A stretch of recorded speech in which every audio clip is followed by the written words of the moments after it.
Hello, welcome to another Seeds of Flourishing episode.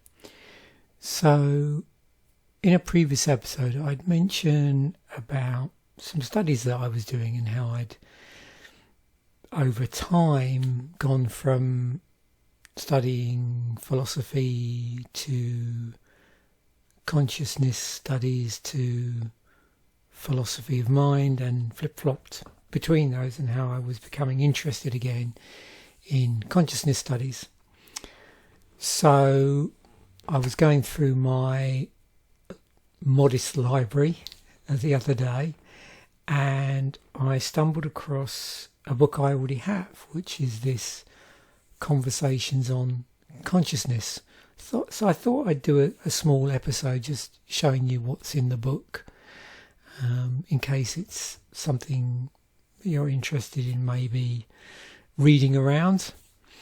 And even without owning the book, it sort of gives you some useful starting points if you want to go down a consciousness studies rabbit hole. So the book is called Conversations on Consciousness, and it's by Susan Blackmore. It came out a number of years ago.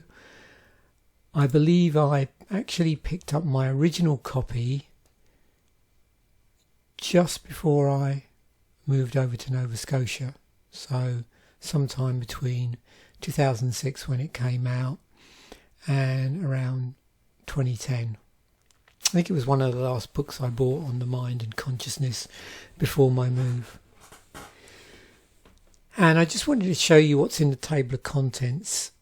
So you can tell by the title, obviously the author goes through and has a sit-down conversation with a number of different writers on consciousness.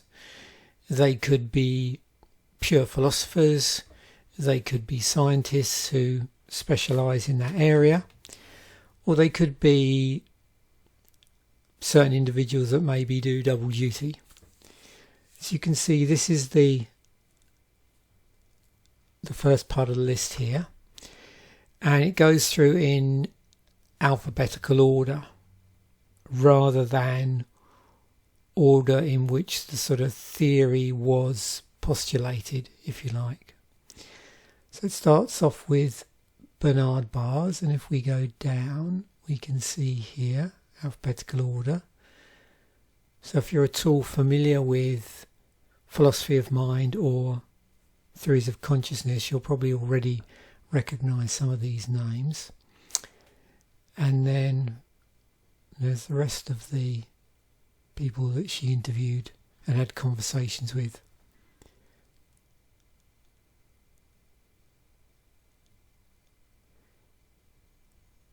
And I've read a few of these authors' own work as well. I read some Roger Penrose back in the day, and some Daniel Dennett,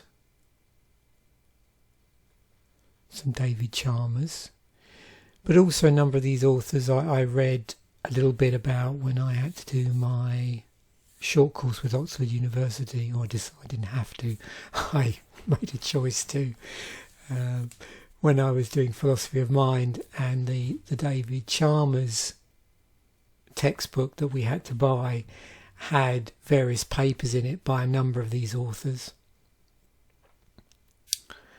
plus a number of authors that aren't in the book, either because they're long gone or they just didn't feature in this particular book. I just want to scroll through quickly the preview, because it's a lot of Susan Blackmore's book have a really interesting look and feel to them, which I actually find quite appealing. And that's particularly the artwork. And I believe it's her daughter that does the artwork, if I'm correct on that. So when you actually get to the individual chapters where certain individuals, experts in consciousness, are interviewed, you can see it has this sort of standard layout where there's the question that Susan Blackmore poses and then their answer. And obviously, good thing here, the question is quite a lot shorter than the answer. Now, when I was looking through the glossary, I noticed a couple of really interesting books here. I actually own a copy of this. I think this one actually, the 2003 copy. There's been several editions since then, I think a couple more, on about the third edition now. But also this as well, which is a pretty weighty tome. Now, if you're not familiar with the work of the author generally, one book, I suppose the first time I became aware of her work, although I haven't read the book, was The Meme Machine, which was written way back in 1999. And in it, she basically takes speculation by Richard Dawkins that was featured in the very last chapter, I think, of The Selfish Gene, and runs with it. And so I was aware of, obviously, The Selfish Gene, and then the fact that a book had been written about the final chapter in that, and had run with the concept of the meme. And then that's how I became aware of the author. And like I said, I didn't necessarily read the book because by then I was looking for something that more was dealing with consciousness, and then I came onto this one. Not this particular edition, because this is the newer third edition than mine. And again, I wanted to scroll through this because it has an interesting look and feel to it. And I really like the way that this particular book was laid out. So I think once I work my way through Conversations on Consciousness, I'm going to revisit this book.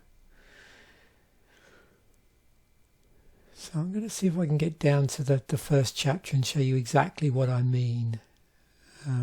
The book's written in a really engaging style.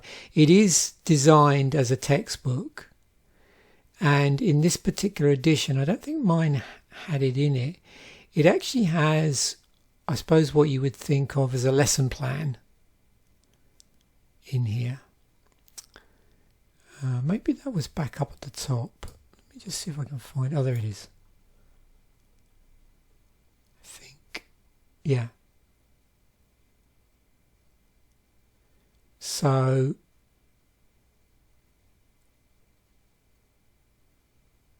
there's a grid there that would be very useful for anybody that is using this as in a class, I think. I'm not saying it's necessarily a lesson plan in and of itself, actually, I misspoke there, but more it could be used to decide how to split things up if you were, say, doing this as a 12-week course or something like that. It might help you work that out and plan that out. So let me just get down to where I was a moment ago before I jumped back. So again, you can see this fairly I was trying to look for the right word here, but I don't know if unique is the right word there.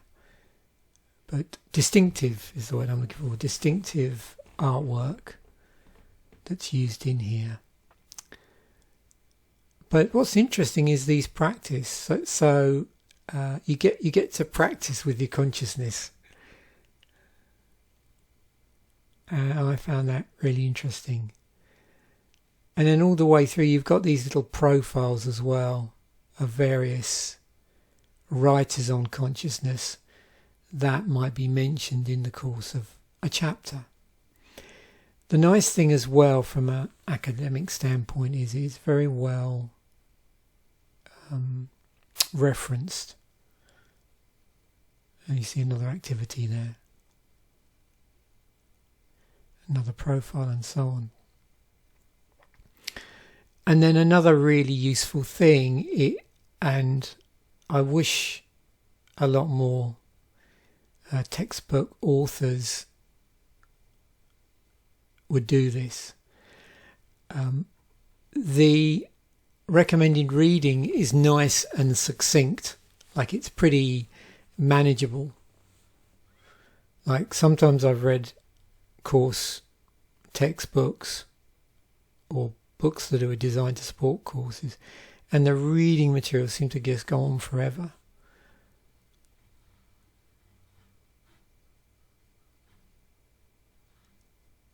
And I believe, yeah, I have this one. Actually. And some of these papers, it's like anything. Some are fairly easier than others to track down on the web. A lot of them, because they're classic papers, it's not too bad. And of course, some of these are just reading sections for a particular book. So I have this book anyway, like Consciousness Explained. Now the section here, the classic what it is like to be a bat, you won't be surprised to notice, and I think the sample here we're looking is probably going to cut off before we get to the end, to the reading section, recommended reading. But it is actually the paper. Oh, there we go. But we don't see it here. It's further down. But the paper, what it is like to be a bat. And if you have had to read that paper for some sort of course, I'm just trying to find it here. There we go. Thomas Nagel. There's even the reference here. Now, obviously, there's a full reference at the back of the book, cross-reference at the back of the book. I was listening to a podcast the other day where someone was commenting on this, and one of the recommendations or the takeaway I got from listening to that podcast was I should go back and read it again, because a lot of people misread the paper. So it's probably quite good to read that paper multiple times in case you slightly got the wrong end of the stick in terms of what Thomas Nagel was trying to say in the paper. And of course I suspect there's lots of online analyses of what he was attempting to say. But it's definitely one of those papers where it does benefit from multiple readings, just to make sure you truly understand the implications and the approach of the paper in question. So there we have it. I thought it'd be interesting for me to check in and just explain where I am in my particular current, or one of my many seeds of flourishing in terms of consciousness studies, and how, me picking up the Conversations on Consciousness book again led me to also think about revisiting Consciousness, an Introduction by the same author. Thanks once again for watching. Bye for now, and I will catch you in the next episode.